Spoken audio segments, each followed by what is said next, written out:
All right, thank you all for being here today. What I was hoping to do with this session today, we have about an hour, and I really would hoping it to be a discussion. So please feel free to chime in, ask questions. We are going to start off with a few directed questions first, and I do want to thank Stephen, Amy, Anne for helping plan this session, and two people who unfortunately didn't make it were also a big part of this was Cheryl Whitman and Dale Latimer. So, and didn't I say? No, you miss Cindy. Well, yeah, Cindy was probably the most important. But we are also really happy that Laurie was here to join us. And what I'd like to start off by doing is sort of going back to some of the things Laurie was saying this morning, and sort of start by talking about things that enable us, and things that empower you and energize you to live as fully as you can with FTD. And Laurie, could you kind of repeat some of what you were saying to refresh? Without your notes. Without my notes? Oh, heck no. It's kind of in your book. The things that I talked about and the things I wrote are kind of in here, but let me just indulge it a little bit more. When I was diagnosed, I'd been a career person, and like I'm sure many of us in this room, the doctor kind of said, go home and die. Go home, get your affairs in order, spend time with your family, and come back in 6 months, and let's see how much you've progressed. I kind of decided, you know, I did a lot of sales training and motivational speaking throughout my career, and just decided this wasn't me. So my husband and I sat down to come up with a strategy of how I could get moving, and we came up with this empower, encourage, enable, and engage. And basically, when I have a meltdown, when something goes wrong, instead of just saying, I can't, I'm trying to figure out, how can I? Well, what's the big obstacle? What prevented me from doing that? And I want to give an example here. I have a king-size bed and a queen-size bed. And one day, it was a beautiful spring day, and I had hung out the sheets, and they smelled all fresh and nice and beautiful of spring. And went in the house and went to make the beds, and I had no problem making the king-size bed. No problem with it. No matter how I tried to turn those sheets, I could not make a queen-size bed. Just couldn't do it. Oh, heavens, another challenge in my life. I didn't need this. And I started crying, and my husband came in and helped me make the bed. Next time I went, a month later, whatever, I hung the sheets out again, went to make the bed, same thing. I had no problem with the king-size bed. Could not make the king. So this one took a very long time and a lot of paying attention to what Laurie was doing differently, because obviously I was doing different one bed to the other. What we found out was stripes. The king-size bed had stripes. And my head had no problem lining up the stripes. The queen-size bed was solids. I couldn't make that bed, no way, no how. I couldn't do it. So what we did, and this is pillowcase, I wasn't going to bring a queen-size sheet, okay? I did have a suitcase after all. On the bottom middle of every one of our sheets, we sewed a tag. And now when I go to make the bed, all I have to do is put that tag in the bottom middle of the bed, and it falls right into place. We did that on the blankets on both sheets, and it falls right into place. The other thing we did was I would put the sheets away, and then I'd go to make the beds again and say, okay, which ones match, which ones go together? So now when we wash the sheets, we put them all inside the pillowcase. Everything goes inside the pillowcase. And then we put the pillowcase in the closet, and the tag hangs down saying this is sheets, pillowcases, everything I need to make a queen-size bed. This saved me a lot of trouble. Traveling was an issue because I get to the hotel and I'm in a suitcase. I get up, I'm having a really bad day, I'm confused, and I couldn't think, how do I get dressed? What do I need to put on? So the first thing we did was I traveled with hangers. and we put everything on hangers. So on the hanger is going to be my shirt, my pants, my jacket, my jewelry, my underwear. Everything that I'm going to wear is going to go on that hanger, and when I get to the hotel, we just stick it in the closet. When I get up in the morning, I don't have to think what I'm wearing. And the other thing we did in traveling was we went with these, $20 from Amazon. This is everything I need for swimming. My bathing suit, my cover-up, everything is right here. It gets packed that way. So when I get here, oh, and all of my clothes are now packed that way. So in one of these bags, this outfit was in one bag. So when I got up this morning, knowing that I need to speak today, all I did was open this up, and there was everything. This bag was for everything I wanted for today, everything I wanted to speak. So all my notes were in here. My pillowcase is in here. These strategies take us a long time to figure out. It's not easy. But I wanted to maintain my independence. I don't want to be dependent on somebody. I don't want somebody to disable me. By working together, he helps to enable me. He helps to empower me to be able to live more independently. So that's enough about me. Oh, and I'm going to pass around my cards. And I will say the other thing that has really allowed me to maintain a lot of my independence is I have a passion. I was a career woman for, well, I won't tell you how long, it really makes me look old. I was a career woman for 48 years, something like that. All of a sudden you're at home and you're like, okay, I cleaned out that closet. That felt really good. Oh man, I'm so proud of myself. Let's go clean out another closet. You know, you don't have anything to make you feel fulfilled. It's like, why bother getting up? Why bother getting dressed? Why am I getting dressed? There's nothing. Well, I found getting involved. I got involved with Dementia Mentors. I currently mentor 4 people that were newly diagnosed with dementia. And once a week I meet with them on chat for an hour and try and help them with the situations that we're having. I've gotten very involved with Dementia Action Alliance. It's people living with dementia, and we do a lot of public speaking. So I'm going to pass my cards around. On here is my website, so if you'd like to check it out, you're welcome to do that. This is the cards for those of you that were in the session that I talked about. It says, please be patient with me. Now, I got to tell you about these cards. These cards have been awesome. Go into a restaurant, you have a waitress that comes around and reads its specials. And today our specials are okay, I didn't catch number 1. You know. Guess I'm not getting the special, because I never hear that. I simply go like this and hand it to them with that sentence, please be patient with me. A restaurant that we've gone to a number of times, now when they see me coming, they actually write down the specials for me and hand it to me. Oh, really? Yes, they do.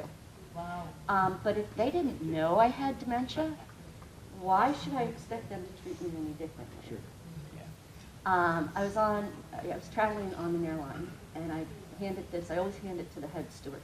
I handed it to the head steward, and she came around and knelt right beside me. I wasn't first class. They're in charge of first class, but she came and knelt right beside me, and she said, my mom had Alzheimer's. I'm here for you if you need anything whatsoever. Please let me know. Better see. So I was really shaking. I get shakes really bad and didn't want to take any medication, so I rang the bell, and she was there like that. What can I get for you?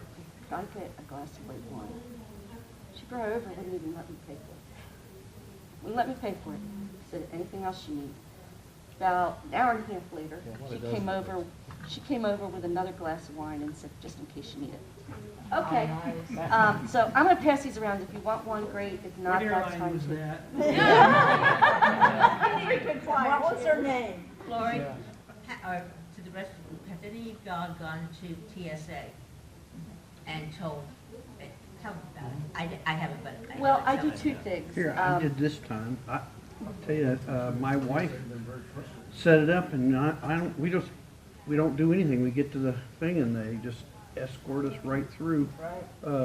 You get that whatever that is, the new machine that goes around you, and that's all. Yeah. And then they send you off to the side, you avoid everything. Same with us, my wife got a little card that Yeah. says, Yes. and they just responded to that right away. Well, for those people who didn't have the card, I was. Well, I didn't have a card. No, that's So what your I'm wife saying. must have gotten it So set up you had to have online. a- Yeah, it's on our ticket. It says right up there, Yeah. TSA, Good whatever. The TSA agent from LAX actually called and talked to my daughter this morning and made arrangements where to meet him and stuff. Yes. But how did you I've had them do that contact a them? couple of times. How, Sorry? how did, By online calling TSA contact them? Cares and talking to them. TSA Cares. TSA Yeah, Cares, they got- or TSAcares.gov, Yeah, if you want to do they're it lovely online. people. Okay. I've done it both ways. I've called TSA, or had my husband call TSA. We've also just called the airline direct. And calling the airline worked out well too, because the airline took me, when I was flying by myself, they took me to the gate. They introduced me to the person at the desk, explained to him that I had dementia, and she made sure that I got on the plane, because that was my concern, was that I would wander off or that I would not get up and get on the plane. Then when I got on the plane, she introduced me to the head steward.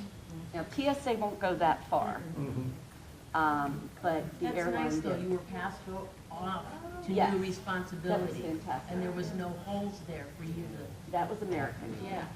American actually called me because I had said, when I made my reservation, I said that I needed assistance at the gates.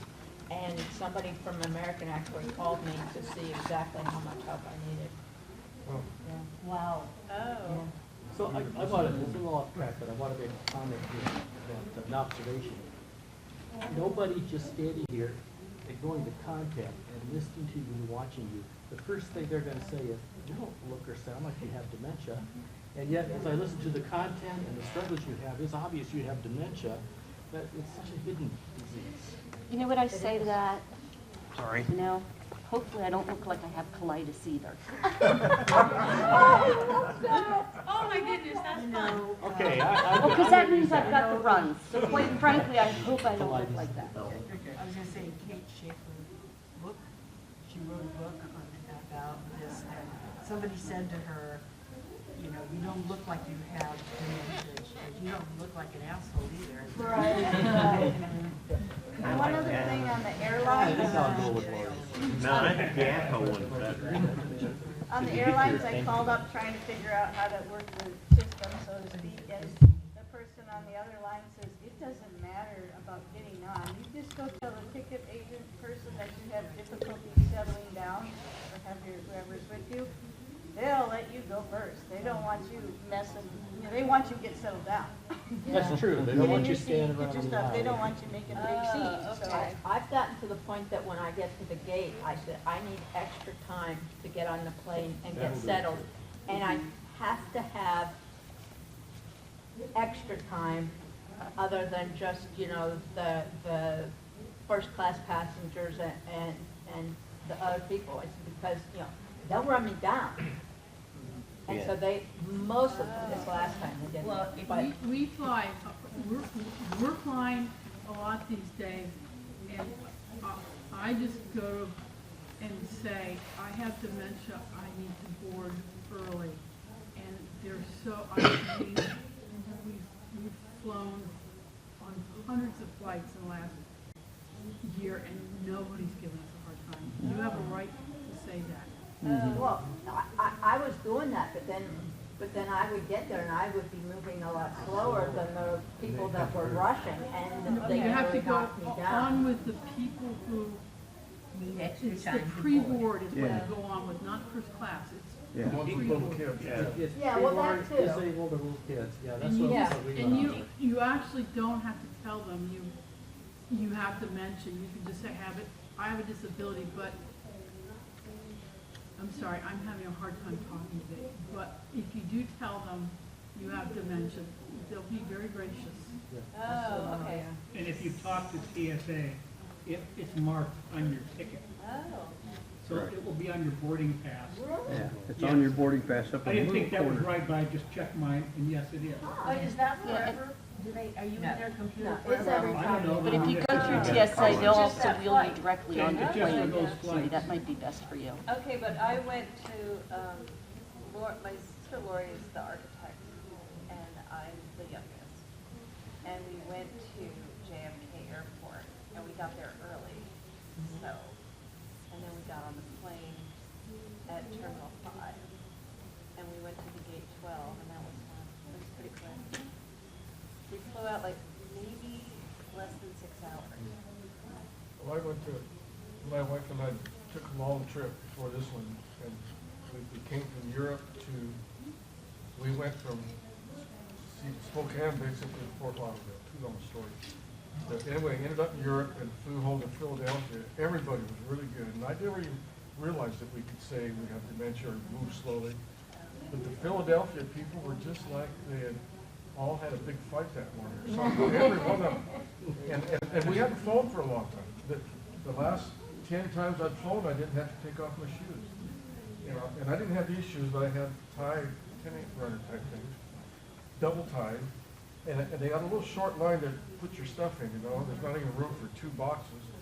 And I get up there, and the guy says, are you over 75? And I said, no. Why, does that make a difference? And he says, you got to take them shoes off, just like that, like I was trying to break the rules. And so there, I got all flustered, you know, and I had to try to take my shoes on. I was trying to take my belt on. And then I got into that circular thing, which I'd never been before. And now they all do that, I guess. But the gate was right there, and I was trying to go through that. And my wife had to go through the circular thing because she has 2 hips, yeah. But they made me go through it. Then the guy said, well, what do you have in your pockets? I said, well, I took all my metal out like I'm supposed to. He said, take everything out of your pocket. I said, well, it doesn't make any sense. And he just got totally went bananas on me, and I was just so messed up. I didn't calm down for about 30 minutes. That happened Christopher in was Des trying to Moines say to me. That happened in Des Moines here because they did that scan and they go, what do you got in your pocket? You know, I don't know. You know, I thought I got everything out, and what it was just 2 lifesavers. Oh, yeah. You know, I tried to take them out and put them above my head. Well, hey folks, if there's takeaway, it's, you've got this, use it. Yeah, but they don't know what They don't know They don't know what what it FTD Yeah. is, yeah. No, that's fine, yeah, but my point is, If you So, have like, I a could cane, call tonight for my trip tomorrow. get Yes. Ever since I started calling TSA, If you don't wanna go I had to take my TSA. shoes off, and the one where you had to go like this and stuff, I didn't have to. They said just walk straight through. I didn't mind that, except it's really hard to get everything out of your pockets. Yeah. So, can I call tonight for tomorrow's flight, or is it too late? You can try. Yeah, they want you to call at least 24 hours in advance, but you could try. But if you call when you leave here, they may contact the airlines, even though it's a short time. Because I know, when I first did it, I was flying to visit my mom in Arizona. And Des Moines was pretty quick because it was busy. But on the way back from Philadelphia, when we got to Phoenix, the line to be checked was like a block long and 3 wide. So the person comes and takes us right to the head of the line, makes this person who's checking people get out of the way. Wow, I like it. And my daughter's going like, oh my God, Dad. He's just like the president. And we went through, he took us all the way through, when it came time to get us, the other guy got out of the way, he boom, we didn't take our shoes off, anything, and it took us right to the gate, and when we get there, we're sitting there waiting. I see these people that are in that line in wheelchairs and stuff, and I'm thinking, boy, they wish they probably had called, because they've been sitting there crumping along this line, and they really needed help. But yes, and same way, they called me the night before to make sure I was coming at the airport. They, in Des Moines. Des Moines was quick because it wasn't that busy, and they said, here, we'll just check you right here, and I went right through. And they already called to see about my return trip on Sunday. So it's worth the effort to give them a ring. And, yeah. I also always talk.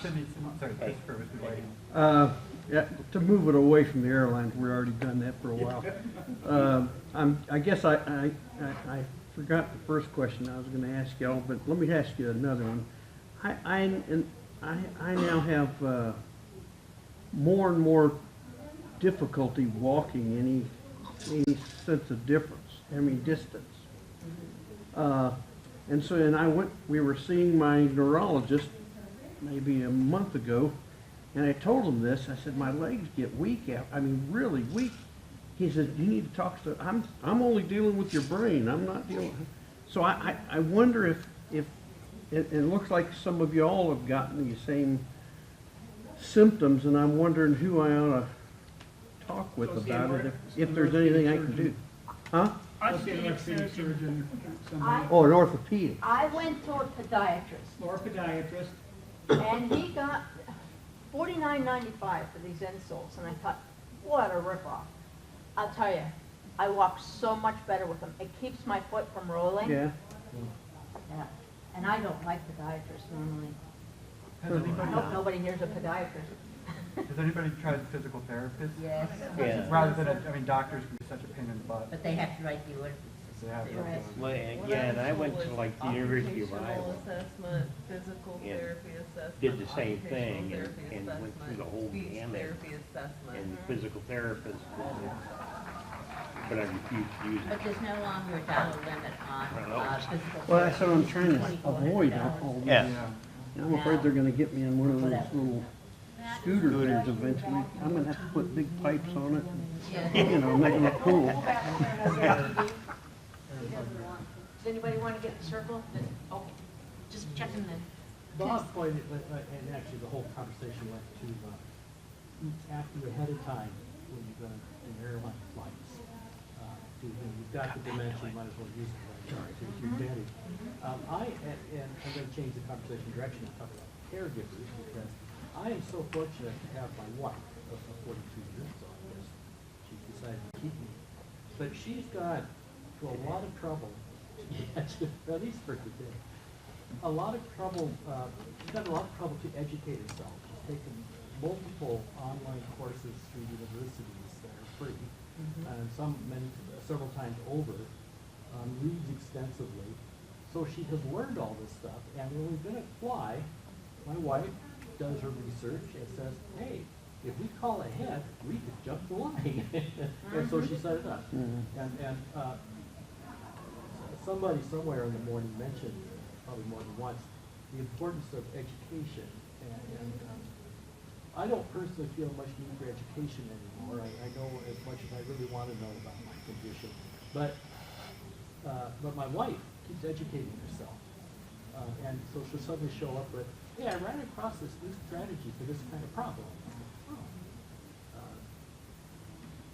I wish you all that kind of caregivers. Really. Those are the good ones. 39 years. And the thing is, most of the people that I know in this room know more than most doctors. Absolutely. If you don't go to your specialist, you know way more. You know, I was having shoulder surgery, and I talked about, you know, anesthesia. We should not have Versed. Yeah. Any of the amnesiacs send you downhill, and you may not come back from it. Right. And so I talked to my surgeon. He said, well, you know, they like to do their own things. If he doesn't want to do what you want, tell him to go away. Yeah. So I came, and well, we do this. I said, you're fired. What? And so he stomps out, and then I hear screaming, you're effing, get out of here, from the doctor. Yeah. Sticks his head in 5 minutes, another doctor will be here, and he will do what you said.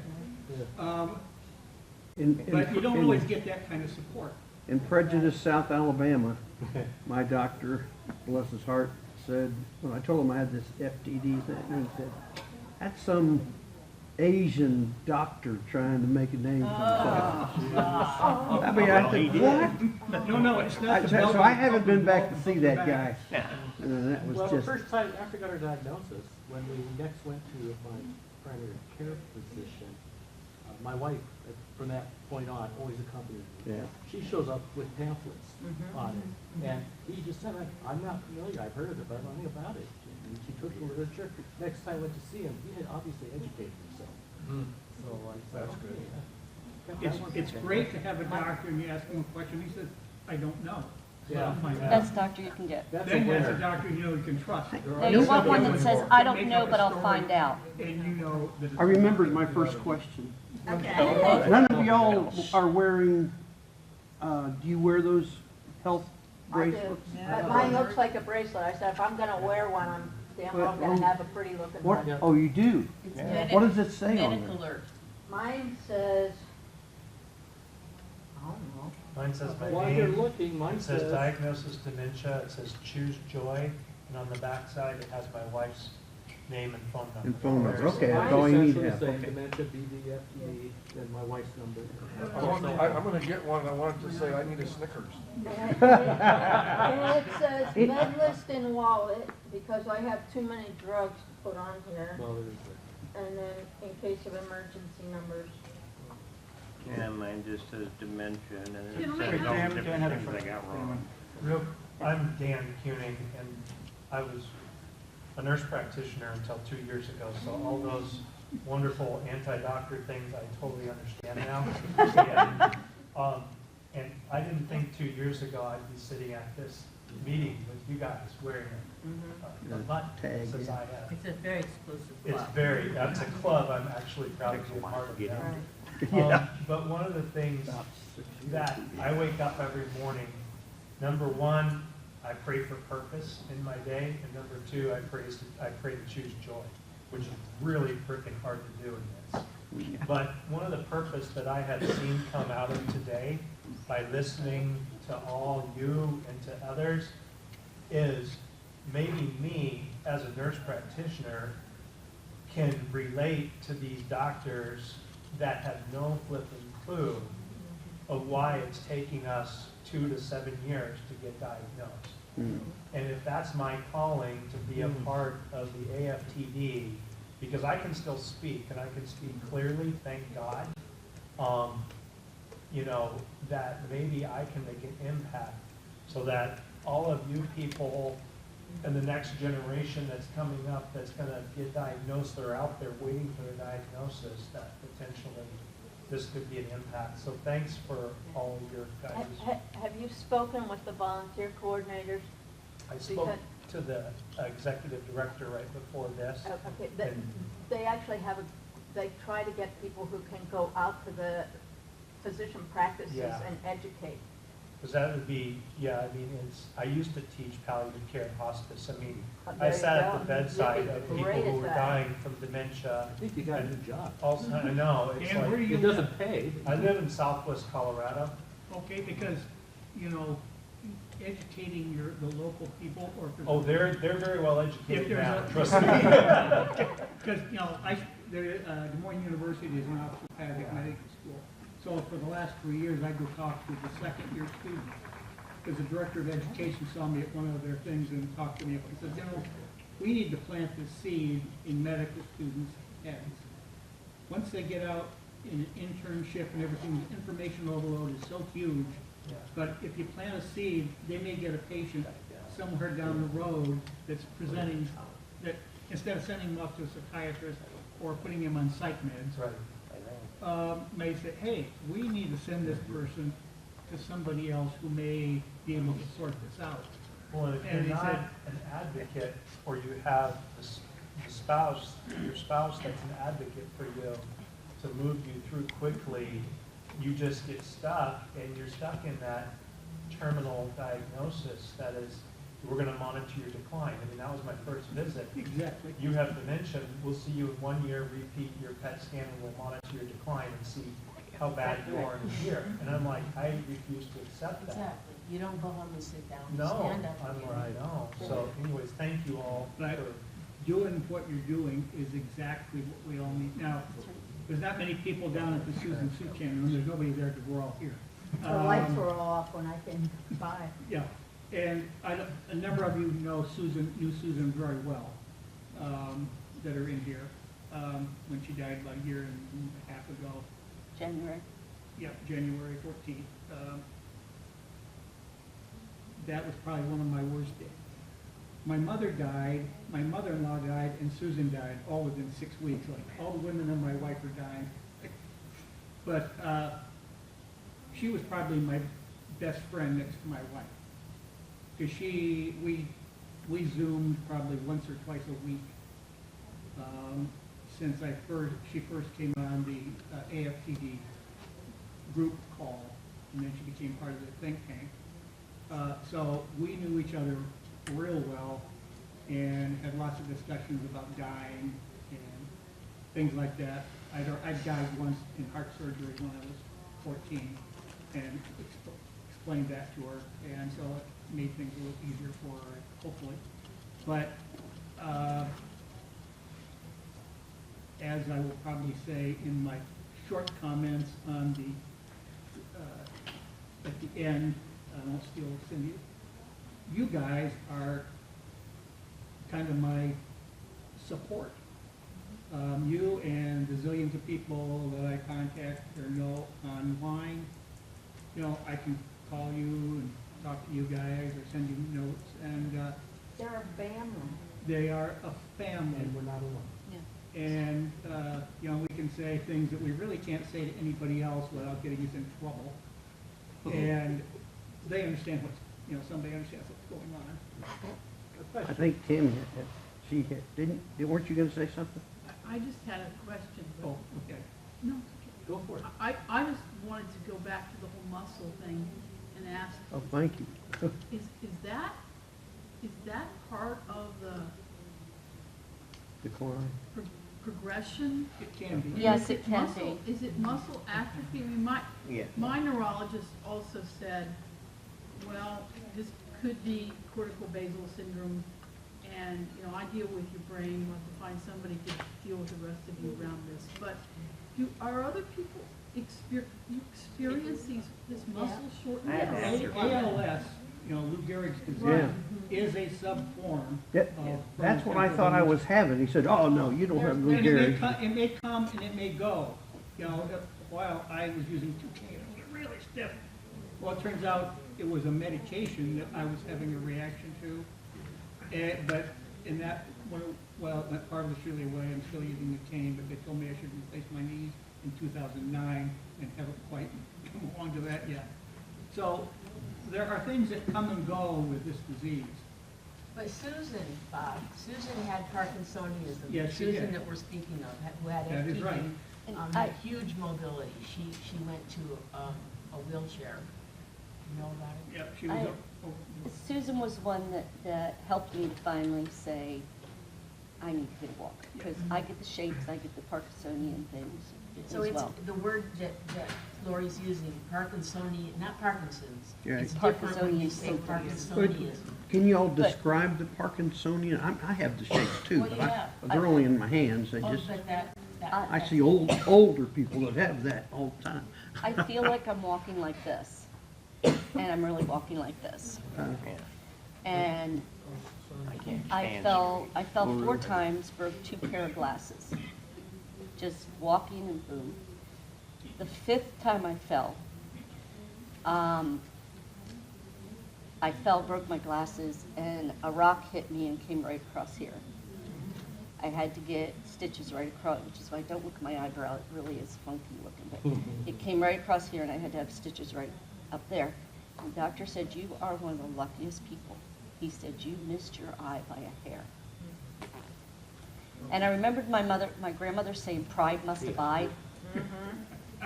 And then I was talking to Susan and she said, well, what is wrong with you? Would you rather be blind or use a walker? No, when I'm with groups of people, I tend to get more shaky.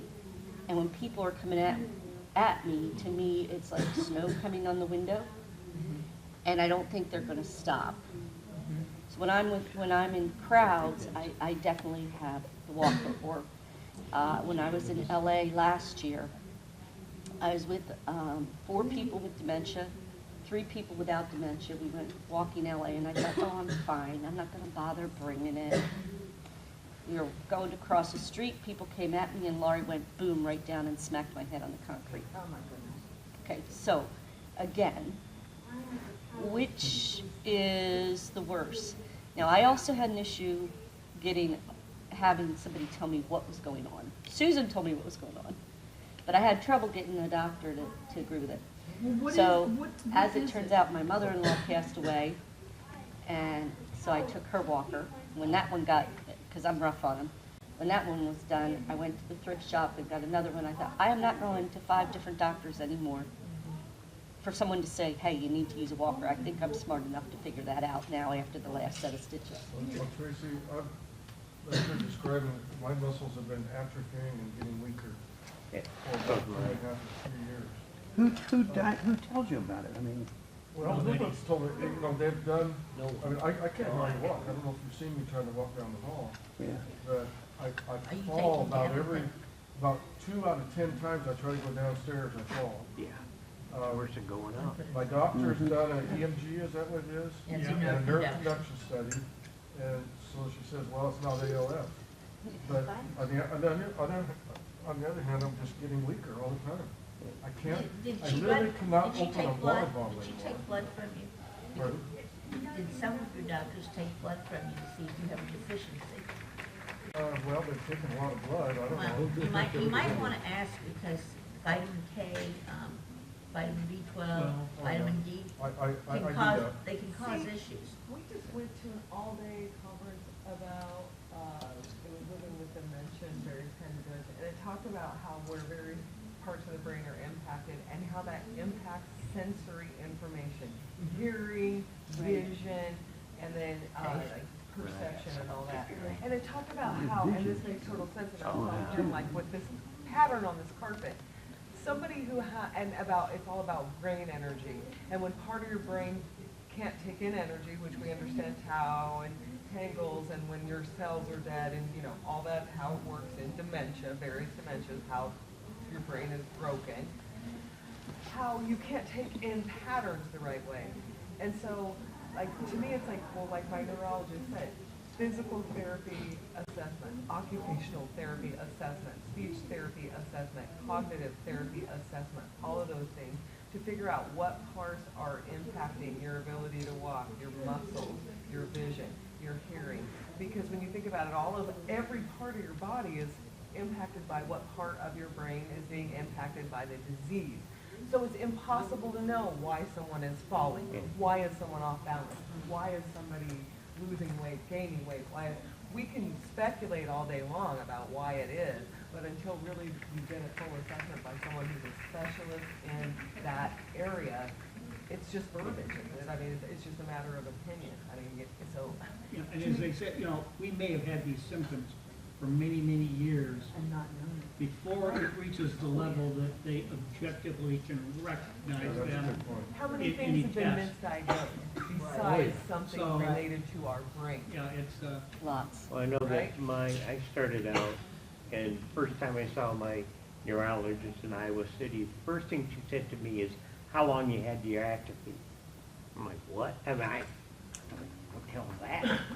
And then she goes, you know, are you right-handed or left-handed? And I said, well, I'm left-handed. She goes, then you got it bad. Because, you know, I use them both. But then I went ahead and all the muscle testing, and yeah, my left side is getting weaker, and that, and it's even to a point where it's hard to open up a jar sometimes, Yeah. or pull something up, you know, and it's just like, oh, drives me nuts. My problem with pattern rugs and things like that are, I have no depth perception anymore. Yeah, And when I see something like that, I don't know if it's a variation in the height or not. Like, we can be fooled and see something, a dark circle, and we might think it's a hole. Yeah. We might think it's a hole, we might think it's a body of water. I mean, truly, the way that, and that's what I was pointing out, the way that people living with dementia perceive the world, and the way that someone with a healthy brain perceives the world is entirely different. And until care partners and other people understand that it's an entirely different sensory experience for us than it is for them, It's just walking down the hall, what you say. Yeah. Other people are this way, and I'm completely exhausted looking Right. at this and hoping I don't have to trip. Well, I'm glad I have my walker because I couldn't walk Yeah, you this can without push it. everybody out of the way. Well, I would fall with this carpet. Yeah. Yeah. I just have a question. So for my father, he has trouble in crowds. So I don't know, I know some of you Absolutely. were at the restaurant last night. Last night was terrible. So, Yeah, it was I I don't know. chose not to go. I We, could see we, him. we left early. Yeah, I We could couldn't see take him. You guys were saying, I just, yeah, you left right away. Yeah, we just, it was He stopped. way too loud. Yeah, I well, don't let's say know. he stopped eating, and I could just see Yeah. that he was aggravated, you know. That It's and just- grocery and stores. even- Anybody have trouble with grocery stores? Yeah, I even don't. at They the stay family away from me gatherings, and I he'll got have the to parking leave the front of me. room, he'll have to go into his office just to get some quiet, so I wanna know if a lot of people experience that. That's pretty common. Absolutely, Yeah. very Yeah. common. It's too much input and your brain So- just can't process. Too much sensory input, too much What- processing. Too much, too much, right. Last night was not only the crowd being all crowded in, The it noise. was the noise. Because usually just one of those is What did enough you to do, do Mike? it, and with both of them, it was, So hold on, before, I just want to try and turn this back around to some of the things we were started with in terms of enabling and empowering. I mean, it's really important to share the challenges, but I think one of the things that I love so much about what you were saying is that there may be ways to figure out, and I don't want to, I think to use the modern lingo, you could call them life hacks, like ways to figure out how to get how to compensate, how to get around these challenges that everyone shares. Mike had headphones last night, didn't you? And it got to the point where he put them on. And he was able to handle it better. Me, I just shut everybody out. It's always carry earbuds. Earplugs? Noise canceling earphones. And Yeah, that's what Mike I'm not even get like $100 Yeah. or $2. Yeah. I have my earplugs with me everywhere, because right now, whoever was over there, I heard them for as loud as you guys. I have to block it out. So I carry my earplugs everywhere. If I go to the mall or something, I also need sunglasses, because it's too much activity. It's all the blinking signs, people coming at you. So earplugs and sunglasses help to cut down on the sensory overload and processing. Even these conference lights, I don't know if anybody else has to go to conference lights. or Don't look anybody up. else has migraines, but I get horrible migraines from too much light. Yeah. So I was telling my husband that when I've gone to conferences before, I do bring sunglasses into the room. And if it's glaring direct light, I will put on like sunglasses while I listen to the rest of the speech. Because it's either listen with sunglasses on and hear it, or I have to leave the room because the pain is so overwhelming that it's, right? I mean, and I think that's compensating for sensory overload. If too much light is too much for someone living with dementia, with a decreased energy drain, then put on sunglasses. If you're somewhere where there's too much noise, then put in earbuds, because who doesn't walk around with their cell phone with earbuds in their ears? So whether you have music on, if you have a playlist that's soothing to you, then by all means put it on your phone, have it handy, and when you need it to calm down somewhere, then put it on. Put your earbuds in and listen to your music and calm down. And put your sunglasses on and reduce the amount of people that feels like staring at you or that are coming at you or whatever, Or make eye contact and want to talk to you. Control the environment. I mean, that's what we can control. That's what I just told my husband. We can only control so much in our brains, but we can control some things in our environment. Notice how much of this is identifying triggers. yeah. What Pretty triggers much. cause me a problem? How do I get around that? Who mentioned grocery stores? One of the first things I did, because grocery stores were horrible, I went to the manager of the grocery store and said, when is your least busy time of the week? Tuesdays. At our grocery store, I drive once a week. I go to the grocery store and back home. That's all. Once a week. And I live in the country, so no, I can't get Uber or something. Our idea of Uber is the neighbor coming over with their front end loader. Right. That's just the way it is. That works. So I went and took my business cards and talked to the manager. Explained to him that I had dementia. Explained to him how much noise impacted me and how hard it was for me to find things. He then talked to his key assistant managers, whatever they're called, who actually talked to some other people. Now, when I go to the grocery store, the first thing I do is my earbuds go in the second I walk in. I can't stand the carts, the stocking shelves, can't handle Screaming those. kids. The museum. Oh, the screaming kids. My grocery list, I use a thing called Any List, and all my grocery list goes on there. When I print it out, it's printed out by category, produce, whatever, so I can go down the right aisles. I have people coming over to me constantly saying, do you need any help? Can I help you find something? How are you doing? If I say, well, I can't find olives, they take me to it. They don't just say aisle 6. They will take me to it. When I go towards the checkout, if there's anybody in the checkout, they open a line for me every time I'm in there. The one time, the girl even took, there was no more registers. She took me over to the self-scanning. She scanned and bagged it for me because they know I can't handle the noise of the scanner. She scanned and bagged it for me. So if you don't tell the manager of the store what you have, they don't know. And now they just say, oh, here comes a crazy lady. Now, I mean, it's great. I walk in there and they are fabulous, absolutely fabulous. My hairdresser sees me on off days. My hairdresser comes to my house. Really? Oh, my God, yes. You know, one of the things that you said you drive once a week, I had a friend, a lawyer friend, come to me and said, once there is documentation in your medical record and you rear end somebody or something, you can be sued and lose everything. Yeah, He said, depends on the I don't state. drive at all anymore, only in Florida, because my well, these were all parishioners, but they were lawyers, and they said, you know, don't do that because you're hanging yourself out there to be literally cleaned out. I ain't got nothing. So, I mean, it's not a whole lot to take, but I mean, I don't drive. No, For I the reason that he's stating, but also my visual, and this, I Right. get on preaching about this. My visual isn't good and I know it. So if I was driving and I hit a child in the crosswalk, I would die that day too. Yeah. So I just that thought of me being impaired, because by definition we're impaired. And that's what did it By to me. The definition. realization, Your my attorney- my situational awareness has Absolutely. narrowed down, Attorney, I'm gonna you kill know, somebody. is Right. right, because I was reading the case of I think it was in Utah. The guy was not parked, but he was on, car is going, there was another car, ran the red light, hit the other car, they spun around and hit their car, and they cleaned them out. yeah. Oh, they found out he is on medication for Alzheimer's. Yeah. He Yeah. probably had very mild symptoms. Yeah, right. But everybody pinned everything on them, and either their insurance or his attorney They did can get the medical record.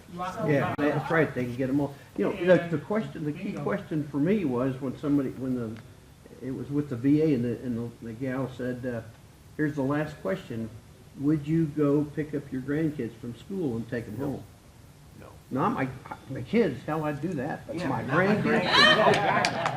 I do not drive And with the so when it grandkids in came the to car. that, I couldn't take that risk. I hate not driving. Yeah. I hate Oh, it. yeah. In fact, when I retired, we bought an RV and we drive all around. Now my wife drives this 30-foot RV, bless her heart. Yeah, Use And a I 37 navigate. foot. I get it. I put a big towel over my head. It's really hard. Okay, dear, go ahead. I just quit in January and I found it really hard, like you're saying. 'cause, It's uh, It's bad. Here's I another found thing myself, about that. I found myself confused. You still talk with I him. found myself confused at intersections. I couldn't, especially late in the day when I wasn't good. Early in the morning, I could probably drive right now, but It's the only time I drive. either some days when I wake up not good, or especially when I'm real tired, I found myself sitting at a stop sign waiting for the light to change, and I'm not exaggerating at all. Yeah, no. About 2 different times. And I worried, what if I stop at a light and think it's a stop sign, it's going through? Well, and assess what you're willing to risk for the person you're gonna hurt. Yeah, well, I didn't want to hurt anybody, that's why. Yeah, well, That's where I you know, am. I don't want my wife to be I'm faded. destitute. Yeah. Good early in the morning and then fade as the day goes on. You Yep, have to have a nap. absolutely. I have a nap. Sundown. I have a I nap. do for sure, I get really fatigued as the day goes on. I look at that, I don't really think it's sundowning. I think it's more run down. Yep. Think of how much effort we put into thinking, just to process I normal agree. things every day. You're We're tapped thinking out. about how You're to tapped talk. out. We're thinking about how to walk. We're thinking about how to do whatever. Of course, we're tired by the afternoon. And then you get on the phone with somebody and they're here and you're still trying to process what they said 5 minutes ago. That's tired. We're run down. We're Let alone tired. this carpet. Oh, and For this years, carpet. I've loved going to Sunday school because it's a real dynamic give and take discussion, really deep discussion. But then of course, church is afterwards. And I had to, about a month ago, I had to stop going to Sunday school because I could not do both. I'd go to Sunday school and then church for an hour, then I'd go home and sleep literally 2 hours. Yeah. It's like you have so many yeah. pennies to spend. Yeah. You gotta decide. Yeah. Yeah, And my- you rise to the occasion in a Yeah. discussion and you contribute and everything, you've read the chapter or whatever. Boy, being in a discussion with normal people just wears out your brain. It's great fun, Yeah, Yeah, but but everybody pay for it. but you're exhausted afterwards. I think, you know, that's where my character, my wife is good. I'm usually involved in everything right to the end, but now she knows when I'm fading, and then she not restricts me, but she says, we'll do this today, but let's not do that tonight. Mine does that too. You know, or let's do that That's another tonight. hack my wife and I have. If I start fading out, I'll just reach over and say, I'm fading. That's all I have to say. And then she will wrap things up neatly and Yeah. can leave. Mine sees my head lolling, she knows. Well, that is a giveaway. I just get up and leave the room. Yeah. Anyway, start snoring, fall off your chair. Yeah, that's a hint. Did you want to say something? I've got about 6 different comments on people talked about. She made notes. I made notes. And Right I made now? notes to one speaker that I want to correct, so I still want to see that one. But, I'll give my opinion. Sorry. We're traveling, been traveling for a couple months. Why do I keep taking my husband's cup, his toothbrush? So we did it tactile. He got a twisty on his cup, put some wire around his toothbrush, so I went to using his toothbrush. That's good. I know. So tactile has helped me. This does not. No. What's tactile? Is that a Just drug? something physically We're all I agreed touch. that this should be burned, right? Touching, like, Her toothbrush is touching different than her husband's. yeah, when I feel Feels my, different. let's say I Oh, was closed you my feel eyes. it different. And Different texture. mine was all smooth, Oh. and his, oh, there's a wire on Like there. Bob Wire on it. So, even though I know the colors are different, but never mind. So, in part of the muscle part, I started falling when I'm walking in a car lot. You know, I don't know, there's one little pebble. and- Yeah. So, but I go hiking and I catch myself, but Right. I don't fall. I'm like, what the hell? I said, well, who's thinking when you're walking in a blacktop parking lot? And just boom. So I started going to physical therapy, and then insurance did cover it anyway, blah, blah. So got more strength in my muscles, and doing balance 3 times a week has helped a lot. I'm not saying I don't fall. And the concern is how bad it's bad. But I got glasses on, so it's okay. Driving, I chose to give up driving based on one conference here, similar talk. So that's been 4 years, but the money part, what that could influence. So we put all the legally all the money in my husband's name, even though he's here part.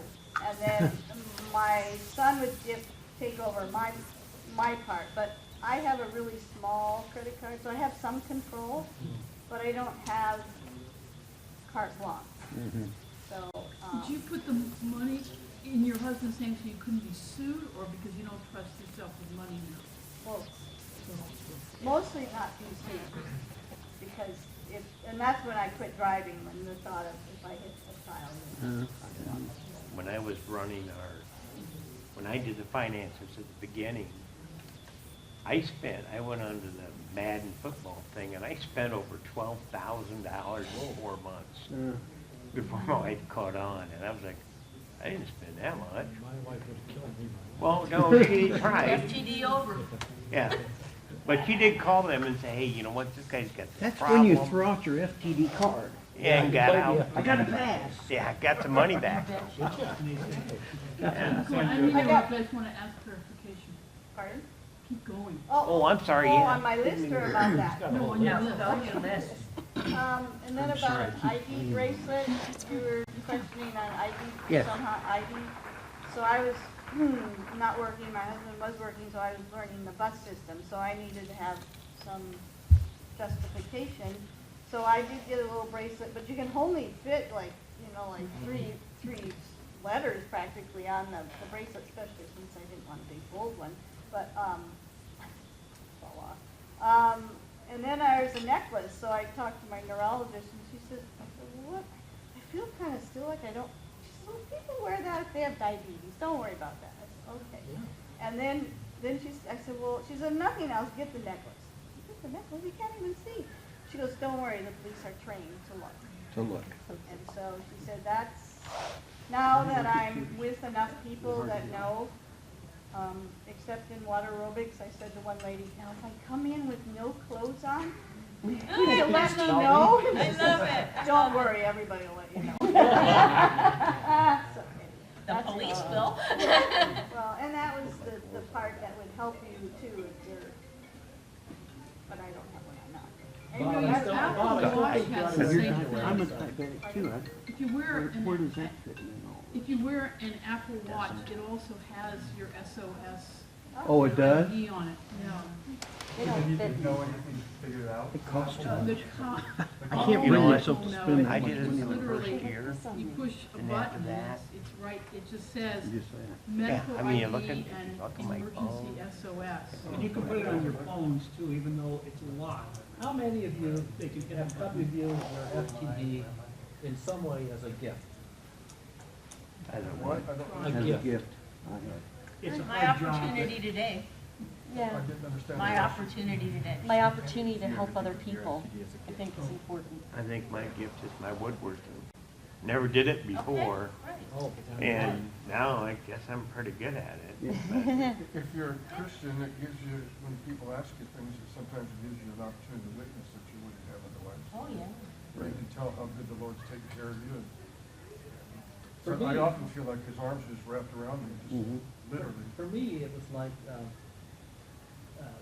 there's this book called The Geography of Bliss, where this, I think, New York Times reporter spent a year traveling around the world, trying to find out where the happiest people in the world are. And he ends up not really answering the question, but he says that a Buddhist monk, he asked the Buddhist monk, what's the secret to happiness? And the monk said, think about death 6 times a day. Well, now, that set something off, and I realized that most of us spent most of our lives as though we're never going to die. And we know we are, right?